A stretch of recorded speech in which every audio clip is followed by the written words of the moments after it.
அனைவருக்கும் எனது இனிய காலை வணக்கம். நிறைய பெற்றோர்கள் தங்களுடைய வேலையை விட்டுட்டு இன்னைக்கு நம்மளுடைய பிள்ளைகளுக்காக இங்க வந்திருக்கிறீங்க. இதை பாக்குறதுக்கே சந்தோஷமா இருக்கு. எல்லாருக்கும் வேலை இருக்கு. நிறைய ஸ்டூடெண்ட்ஸோட பெற்றோர் வரல. அதன் மத்தியில நீங்க வந்திருக்கீங்கன்னா உங்க பிள்ளைங்க மேல வச்சிருக்கிற உங்களுடைய பாசத்தை காமிக்குது. அதுக்கு முதல்ல நாங்க நன்றி சொல்லிக்கிறோம். நம்ம படிக்கிற காலத்துல நிறைய பேர் சொல்லி கேட்டிருப்பீங்க, எனக்கு அதை படிக்கணும்னு ஆசை இருந்தது, இதை படிக்கணும்னு ஆசை இருந்தது, டாக்டர் ஆயிருக்கணும், கலெக்டர் ஆயிருக்கணும்னு ஆசை இருந்தது. ஆனா என்னால முடியல, எங்க வீட்டுல படிக்க வைக்கல, அதுக்கான வசதி இல்ல, பொருளாதார வசதி இல்ல அப்படின்லாம் நிறைய சொல்லி கேட்டிருப்போம். நம்மளே கூட புலம்பிருப்போம் இல்லையா? ஆனா அந்த மாதிரி சூழ்நிலை இனிமே இல்லை. அதுவும் அரசு பள்ளி மாணவர்களுக்கு இல்லவே இல்லை. அவ்வளவு திட்டங்களை அரசு கொண்டு வந்திருக்கு. அதை பத்தி எஜுகேட் பண்ணணுங்கிறதா இந்த கூட்டத்தோட முக்கிய நோக்கமே. ஸ்டூடெண்ட்ஸுக்கும் தெரிஞ்சிருக்கணும், பேரண்ட்ஸுக்கும் தெரிஞ்சிருக்கணும் என்னென்ன திட்டங்கள்லாம் இருக்கு, அது பயன்படுத்திக்கணும். நம்ம பிள்ளைங்க நிறைய ஸ்டூடெண்ட்ஸ் பயன்படுத்திக்கிறாங்க. நம்ம பிள்ளைங்களும் இந்த திட்டங்கள்லாம் பயன்படுத்தி பயன்பெறணும் அப்படிங்கறதுதான் எங்க பள்ளியுடைய நோக்கமும் அரசுடைய நோக்கமும் கூட. இதுல மிக முக்கியமா சொல்ற ஒரு திட்டம் நான் முதல்வன் திட்டம். இது 2022 மார்ச்ல ஸ்டார்ட் பண்றாங்க. அதுல மெயினான ஒரு கோட்ஸ் வைக்கிறாங்க. அது என்னன்னா, உலகை வெல்லும் இளைய தமிழகம் அப்படின்னு. உலகத்தை வெல்லக்கூடிய அளவுக்கு நம்மளுடைய பிள்ளைகளை கொண்டு போகணுங்கிறது தான் அதோடைய இலக்கு. நம்ம லோக்கல்லே படிச்சுட்டு இங்கே இருந்தா போதும் இல்ல. நிறைய பசங்களுடைய மைண்ட்ல ஏதோ ஒரு வேலைக்கு போறோமா, நான் கொத்த வேலைக்கு தான் அப்படியே ஓப்பனா சொல்றான், நான் டிரைவரா தான் போறேன், இது படிச்சா போதும், கொத்த வேலைக்கு தான் போறேன், இவ்வளவு படிச்சா போதும், நான் பாஸ் பண்ணா போதும், உங்களுக்கு என்ன தேவை, பாஸ் பண்ணணும், அவ்வளவுதான், நான் பண்ணிடுவேன், அது எப்படியோ பண்ணிடுவேன். அந்த ஒரு மைண்ட் செட்டோட இருக்கும்போது அவனுக்குள்ள கனவுகள் வராது, இலக்கு வராது, அது நோக்கி போகவே மாட்டேன்.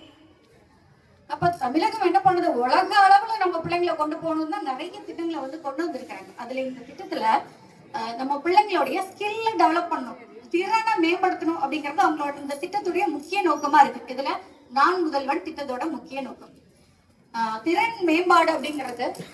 ஆங்கில புலமையை கொண்டு வர்றது, இன்னும் நிறைய ஐடி துறையில உள்ள நிறைய கோர்சஸ் எல்லாம் இவங்களே நடத்துறாங்க. இந்த போர்ட்டல் தனியா ஒரு வெப்சைட்டே இருக்கு.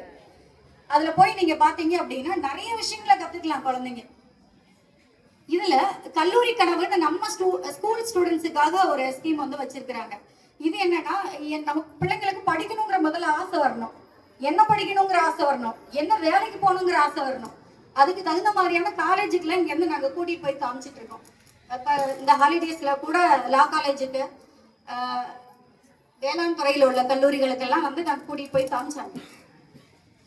டாக்டர் படிக்கணும்னு ஆசை இருக்கிற பிள்ளைங்களுக்கு மெடிக்கல் காலேஜ் கூட்டிட்டு போய் காமிக்கிறாங்க, ஆர்ட்ஸ் காலேஜ் கூட்டிட்டு போய் காமிக்கிறாங்க. எல்லா துறைகளுக்கும் அவங்களுக்கு ஒரு இன்ட்ரெஸ்ட் கிரியேட் பண்றதுக்காக நாங்க இதை பண்றோம். அது போக உயர்வுக்கு படி அப்படிங்கிற ஒரு ஸ்கீம். அது ஏன்னா 12th முடிச்சுட்டு போக மாட்டேன்னு பிடிவாதம் பண்ணுவான், நான் வேலைக்கு போறேன்னுவான், கூட அடிக்கிற ஃப்ரெண்டு போல நானும் போக மாட்டேன்னு சொல்லுவான். அப்படி இல்லைன்னா சுத்திட்டு தெரியும், சும்மாவே எதுக்குமே போக மாட்டான், வேலைக்கும் போக மாட்டான், வீட்டுல இருக்க மாட்டான், சுத்திட்டு தெரியும். இதையெல்லாம் அவாய்ட் பண்ணுங்கிறதுக்காக உயர்வுக்கு படி அப்படிங்கிற ஒரு ஸ்கீமை கொண்டு கம்பல் பண்ணி அவனை எப்படியாவது ஒரு காலேஜ்ல கொண்டு போய் அவன் திறமைக்கு தகுந்த மாதிரி எதை விருப்பப்படுறான்னு அந்த கல்லூரியில கொண்டு போய் சேர்த்துறோம். அதுக்கு டீச்சர் சைட்ல இருந்து கவர்மெண்ட் சைட்ல இருந்து நிறைய பண்றோம். போன் பண்ணி வர வச்சு எப்படியாவது அவன் எங்க இருந்தாலும் வீட்டுக்கு போய் தேடி கண்டுபிடிச்சாதான் நாங்க கொண்டு போய் சேர்த்துட்டு இருக்கோம் காலேஜ்ல. எங்க அமௌண்ட்டை போட்டு ஃபீஸ் கட்டியாவது சேர்த்துட்டு இருக்கோம். அது முக்கிய நோக்கமே எல்லா குழந்தைகளும் படிக்கணும் அப்படிங்கிறது தான். இந்த இதையும் பண்றோம். இது மட்டும் இல்லாம இந்த நான் முதல்வன் போர்ட்டல்ல நிறைய அட்வைஸ் கொடுக்குறாங்க ஸ்டூடெண்ட்ஸுக்கு எங்க படிக்கலாம். நம்ம லெவல்ல இல்ல, உலகம் முழுக்க போய் நம்ம பிள்ளைங்க படிக்கணும், இந்தியா ஃபுல்லா போய் படிக்கணும். நிறைய படிப்புகள் இருக்கு, நிறைய என்ட்ரன்ஸ் எக்ஸாம் இருக்கு, எதை படிச்சா எங்க போலாம். நம்ம பிள்ளைங்க 10,000 20,000 சம்பளத்தையும் யோசிச்சுட்டு இருக்கிறாங்க. ஆனா அதையும் தாண்டி லட்சக்கணக்கில் சம்பளம் வாங்கக்கூடிய படிப்புகள் இருக்கு. அதெல்லாம் நம்ம பிள்ளைங்க தெரிஞ்சுக்கணும். இந்த போர்ட்டல்ல அதை பண்றாங்க, அதுக்கான அட்வைஸ் கொடுக்குறாங்க, ஆலோசனை கொடுக்குறாங்க, வழிகாட்டுறாங்க. அது மட்டும் இல்லாம இங்கிலீஷ் பேசுறதுக்கு முடியல, ஏன்னா பேசிக்ல இருந்து தமிழ் மீடியம் ஸ்டூடெண்ட்ஸ் நிறைய இங்கிலீஷ் மீடியம் ஸ்டூடெண்ட்ஸ் கூட இங்கிலீஷ்ல பேசுறதுக்கு சிரமப்படுறாங்க. ஆனா காலேஜ் போகும்போதோ இல்ல வேலைக்கு போகும்போதோ அது தேவை. அந்த நாலேஜை இம்ப்ரூவ் பண்றதுக்கு, அந்த ஸ்கில்லை டெவலப் பண்றதுக்கு கவர்மெண்ட் சைட்ல இருந்து அதுக்கான ட்ரைனிங் கொடுக்குறாங்க இந்த போர்ட்டல்ல. அது போக நிறைய கோர்சஸ் இலவசமா நிறைய கோர்சஸ் கூட நடத்துறாங்க. இதை விட இன்னொரு பெட்டரா ஒண்ணு பண்றாங்க பாருங்க, சிகரம் தொடு.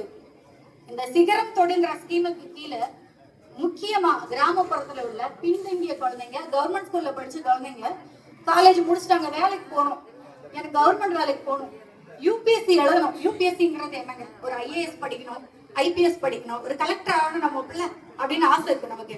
ஆனா அது படிக்கிறதுக்கு லட்சக்கணக்கில் செலவாகும். இந்த போர்ட்டல் என்ன பண்றாங்க, ஒரு 1000 ஸ்டூடெண்ட்ஸ வருஷத்துக்கு கவர்மெண்ட் செலக்ட் பண்ணி அந்த 1000 குழந்தைகளுக்கு ஃப்ரீயா கோச்சிங் கொடுக்குறாங்க. ஸ்டே பண்ணி எங்கேயும் நீ அலைய வேண்டாம், டிராவல் பண்ணி போக வேண்டாம், ஸ்பெண்ட் பண்ண வேண்டாம், செலவே பண்ண வேண்டாம்.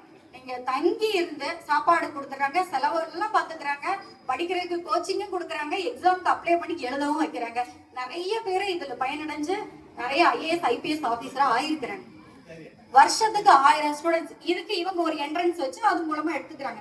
இது என்ன யூபிஎஸ்சி கலெக்டருக்கு மட்டும் தான் போக முடியுமா, ஐஏஎஸ் ஐபிஎஸ் மட்டும் தான் ஆக முடியுமா? அது தவிர நம்ம டிஎன்பிஎஸ்சி இருக்கு, ஸ்டாஃப் செலெக்ஷன் கமிஷன் சொல்லுவோம், சென்ட்ரல் கவர்மெண்ட் லெவல்ல நம்ம வேலைக்கு போறது, அதாவது இந்தியா முழுவதும் நம்ம வேலைக்கு போறது, அதற்கான எக்ஸாம். ரயில்வேல போகணும்னு ஆசைப்படுவோம், ரயில்வேக்குரிய எக்ஸாம்.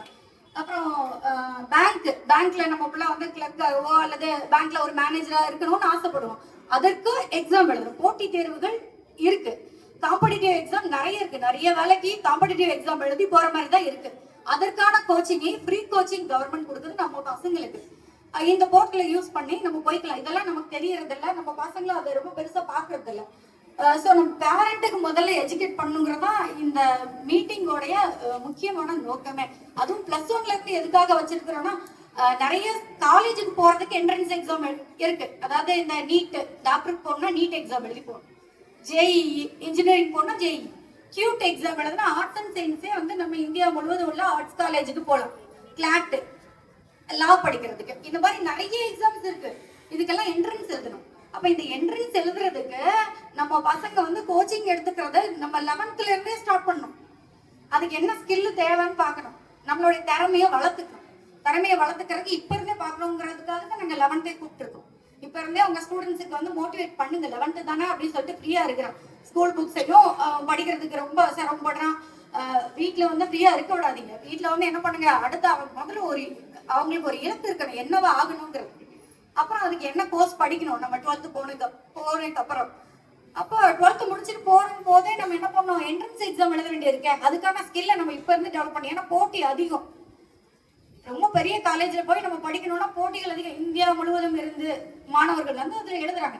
நம்ம பிள்ளைங்க சக்சஸ் பண்றது கவர்மெண்ட் சைட்ல இருந்து அவ்வளவு சப்போர்ட் பண்றோம், கூப்பிடுறோம், கெஞ்சுறாங்க, படிக்க வாப்பா, நீ எல்லாம் நல்லா படிக்கிறீங்களா, கிளாட்டுக்கு வா, கியூட்டுக்கு வா, நீட்டுக்கு வான்னு சொன்னா 2 வரல, சனிக்கிழமையே வரணுமா, நாங்க படிக்கணுமா அப்படின்னு சொல்லி சோம்பேறித்தனம், என்ஜாய் பண்ணணும். அதெல்லாம் இனிமே வந்து என்ஜாய்மெண்ட்டை குறைச்சாதான் பசங்களுக்கு கிளாஸ்ல அடிக்கடி சொல்றது அதுதான். எப்ப நீ கஷ்டப்படணுமோ அப்ப நீ கஷ்டப்படலைன்னா வாழ்க்கை முழுவதும் நீ கஷ்டப்படுவ. இப்ப ஜாலியா இருந்துட்டேன்னா வாழ்க்கை முழுவதும் கஷ்டப்படுவேன், இப்ப கஷ்டப்பட்டீங்கன்னா வாழ்க்கை முழுவதும் நீ ஜாலியா இருக்கலாம் அப்படின்னு. அப்ப நீங்க குழந்தைகளுக்கு அதை பண்ணுங்க. கவர்மெண்ட் சைட்ல இருந்து எல்லா சப்போர்ட்டும் பண்றாங்க. அதை வந்து நீங்க உங்க குழந்தைகளுக்கு எடுத்து சொல்லுங்க, உங்களுக்கு தேவைப்படும் போது எங்களுக்கு கேளுங்க, நாங்களே ஹெல்ப் பண்ணுவோம். அப்புறம் இந்த யூபிஎஸ்சி எக்ஸாம் எழுதுறாங்க இல்லையா, இந்த எக்ஸாம்ல ப்ரிலிம்ஸ் அப்படின்னு முதல்ல ஒரு எக்ஸாம் எழுதுறாங்க. இந்த எக்ஸாம் எழுதுறதுக்கு 100 ஸ்டூடெண்ட்ஸ் செலக்ட் பண்றாங்க இல்லையா, சாரி 1000 பேர் செலக்ட் பண்றாங்க. இந்த 1000 பேருக்கும் மாசம் 7500 ரூபாய் கவர்மெண்ட் ஸ்டைப்பண்ட் கொடுக்குது. அதுவும் 10 மாசத்துக்கு கொடுக்குறாங்க. கொடுத்து இதுல ஒரு 500 ஸ்டூடெண்ட் செலக்ட் பண்ணி அவங்களுக்கு கோச்சிங்கும் கொடுக்குறாங்க. இவங்களே கத்து கொடுக்குறாங்க, ஸ்டே பண்ணி சாப்பாடு, அப்புறம் ஸ்டே பண்றதுக்கான ஃபெசிலிட்டிஸ் எல்லாமே கொடுக்குறாங்க. இதையும் நம்ம பிள்ளைங்க யூஸ் பண்ணிக்கணும். இந்த ப்ரிலிம்ஸ் எக்ஸாம் பேசிக்கா முதல்ல எழுதக்கூடியது. அடுத்து வந்து மெயின்ஸ் எழுதுவாங்க. அந்த மெயின்ஸ் எக்ஸாம் எழுத போனா நமக்கு குழந்தைங்களுக்கு எவ்வளவு கொடுக்குறாங்க, 25,000 கவர்மெண்ட் வந்து கொடுக்குறாங்க. சரி, அதுலயும் கிளியர் பண்ணியாச்சு. நம்ம டெல்லிக்கு போகணும், டெல்லியில போய் இன்டர்வியூ அட்டெண்ட் பண்ணணும். எப்படி நம்ம அமௌண்ட் வந்து ரெடி பண்றது, அங்க எப்படி போறது, அதுக்கான கைட்லைன்ஸை கவர்மெண்டே கொடுத்து 50,000 ரூபாய் நம்ம டெல்லி போய் இன்டர்வியூ அட்டெண்ட் பண்றது கவர்மெண்ட் கொடுக்குறாங்க. எதுல, அந்த யூபிஎஸ்சி எக்ஸாம். இதுவும் நம்ம குழந்தைகளுக்கு தெரியணும். சரி, இதுவும் போக இல்ல நான் ஃபாரின்ல போய் படிக்கணும்னு ஆசைப்படுறேன் அப்படிங்கிற ஆசை நிறைய குழந்தைங்களுக்கு சின்ன வயசுல இருந்து இருக்குது. நான் படிக்கிறதுக்கே ஃபாரின், சில குழந்தைங்க வேலைக்கு போறது ஃபாரின் போடுவான், சில குழந்தைங்க படிக்கிறதுக்கே ஃபாரின் போகணும் அப்படின்னு ஆசைப்படுவோம். அந்த குழந்தைங்களுக்கு கூட கைடன்ஸ் கொடுக்குறாங்க, எப்படி போகணும், என்ன லைன்ல போகணும், எங்க போகணும், நம்ம சேஃப்டியா போகணும் இல்லையா, எங்கேயாவது போய் மாட்டிக்கூடாது. இப்ப சேஃப்டியா போறதுக்கான கைடன்ஸ் அவங்க கொடுக்குறாங்க. அதுவும் இல்லாம வருஷத்துக்கு 10 ஸ்டூடெண்ட்ஸை செலக்ட் பண்ணி 36 லட்சம் ரூபாய் அந்த குழந்தைங்களுக்கு செலவு பண்றாங்க ஹையர் ஸ்டடீஸுக்கு, எங்க ஃபாரின் போய் படிக்கிறதுக்கு. இது மட்டும் இல்லாம புதுமை பெண் திட்டம். புதுமை பெண் திட்டம் எதுக்காக கொண்டு வந்தாங்க, நம்மளுடைய பெண் குழந்தைகளை நிறைய பேர் 12th முடிச்ச உடனே நம்ம கல்யாணம் பண்ணி வச்சிருக்காங்க. சின்ன பிள்ளைன்னு கூட பாக்குறது இல்ல, 12th முடிச்ச உடனே. ஏன்னா ஃபேமிலி சிச்சுவேஷன் அப்படி இருக்கும், பேரண்ட்ஸையும் சொல்ல முடியாது, பினான்சியல் சப்போர்ட் இருக்காது. வேலைக்கு போய் கஷ்டப்படுவாங்க. சிங்கிள் பேரண்ட், நிறைய வீட்டுல வந்து ஒரு பெற்றோர் தான் இருக்கிறாங்க, ஒருத்தர் இல்ல. அந்த மாதிரியே சூழ்நிலைகள்ல இல்ல நல்ல அலைன்ஸ் வருது, இல்ல கம்பல் பண்றாங்க, சொந்தக்காரங்க கேட்டே இருக்காங்க, இல்ல இனிமே அப்படி பண்ண முடியாது. கவர்மெண்ட் சைட்ல வந்து அதை பாக்குறாங்க. நீங்க 12th முடிச்சோடனே கண்டிப்பா பொம்பளை பசங்களையும் காலேஜுக்கு அனுப்பியே ஆகணும், வீட்டுக்கே வந்துருவாங்க தேடி. அப்ப நீங்க அந்த பிள்ளைங்களை மோட்டிவேட் பண்றதுக்காக, பினான்சியல் சப்போர்ட்டுக்காக அந்த குழந்தைங்களுக்கு மாசம் 1000 ரூபாய் காலேஜ் போனோடனே கொடுக்குறாங்க. 6ல இருந்து 12 வரைக்கும் கவர்மெண்ட் ஸ்கூல்ல படிச்ச பிள்ளைங்க பிளஸ் கவர்மெண்ட் எய்டட் ஸ்கூல்ல படிச்ச பிள்ளைங்களுக்கு. சரி, என்ன பொம்பளை பிள்ளைங்களுக்கு மட்டும் தானே, பசங்க நாங்கெல்லாம் பாவம் இல்லையான்னு கேட்பாங்க இல்லையா? அதுக்காக அடுத்து கொண்டு வந்த ஸ்கீம் தான் தமிழ் புதல்வன் திட்டம். இந்த திட்டத்துல பசங்களுக்கு சைட்ல இருந்து நம்ம கொடுக்க வேண்டியது ஒரு மோட்டிவேஷன். நாங்களும் சொல்லிட்டே இருக்கிறோம், அவன் வந்து டிஸ்ட்ராக்ட் ஆகுறான். பசங்க அப்படி பண்றதை பார்த்துட்டு, அவன் மொபைல் யூஸ் பண்றதை பார்த்துட்டு, அவன் கெட்ட பழக்கத்துல இருக்கான்னு பார்த்து டிஸ்ட்ராக்ட் ஆகுறான். அப்போ ஓப்பனா நம்ம பசங்கிட்ட நம்ம வழியில கொண்டு வரணும், இதை நோக்கி கொண்டு போகணும், வெற்றியை நோக்கி கொண்டு போகணும்னா நம்ம அதிகமா பேசணும் குழந்தைங்கிட்ட. இந்த வாய்ப்பெல்லாம் இருக்கு, எல்லாம் டாக்டர் படிக்கணும்னு நினைச்சிருப்பாங்க, ஆனா நல்லா படிக்கக்கூடிய குழந்தைங்களா இருக்கும், காசு வசதி இருக்காது, பேரண்ட்ஸ் கூட்டிட்டு போக முடியாது, ஒரு ஊர் கிராமத்துல இருப்பாங்க, கொண்டு போயிட்டு வர முடியாது, கோச்சிங் கிடையாது, கோச்சிங் எடுக்க முடியாது, இந்த மாதிரிலாம் இருப்பாங்க. ஆனா எல்லா வசதியும் கையில ஈஸியா வந்து கிடைக்குது. ஆனா பசங்களுக்கு அதோடைய முக்கியத்துவம் தெரிய மாட்டேங்குது. நமக்கு தெரிஞ்சது அப்ப இதெல்லாம் நமக்கு கிடைக்கலையா அப்படின்னு. ஆனா இப்ப எல்லாம் கையில ஈஸியா கிடைக்கிறதுனால புக்ஸ் கூட அங்க ஒண்ணு இங்க ஒண்ணு இங்க ஒண்ணுமா நாங்க அள்ளி கொண்டே போட்டுருக்கோம். புக்கு வீட்டுக்கு எடுத்துட்டு போறதே இல்ல. ஸ்டைலு எதுங்க ஸ்டைலு? வெறும் மனையா வெறும் பேக கொண்டுட்டு வரான், அது ஸ்டைலுன்னு நினைக்கிறான். ஹேரை கட் பண்றதே இல்ல, புருவத்துல வேற வெட்டிக்கிறான், அது ஸ்டைலுன்னு நினைக்கிறான். தண்ணி கொண்டு வர்றது இல்ல, அது ஸ்டைலு. வாட்டர் பாட்டில் வச்சிருந்தா அவனுக்கு வந்து பிரஸ்டீஜ் ஸ்பாயில் ஆயிடுது. சாப்பாடு கொண்டு வந்தா அசிங்கம். சத்துணவுல வாங்கி சாப்பிட்றா, சாப்பாடு எல்லாம் சத்துணவு சாப்பாடு நாங்க வாங்கி சாப்பிட்றாங்க, அவ்வளவு நல்லா இருக்கு. சத்துணவு சாப்பாடு அதில் நாங்க சாப்பிட மாட்டோம்.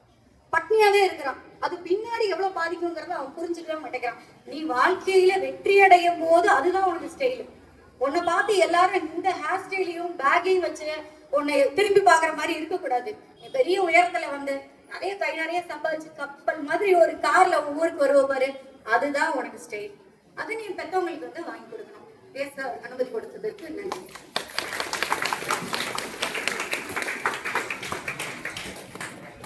அருமையாக உரையாற்றமைக்கு மல்லியா டீச்சர் அவர்களுக்கு நமது பள்ளியின் சார்பாக நன்றியை தெரிவித்துக் கொள்கிறேன். அடுத்தது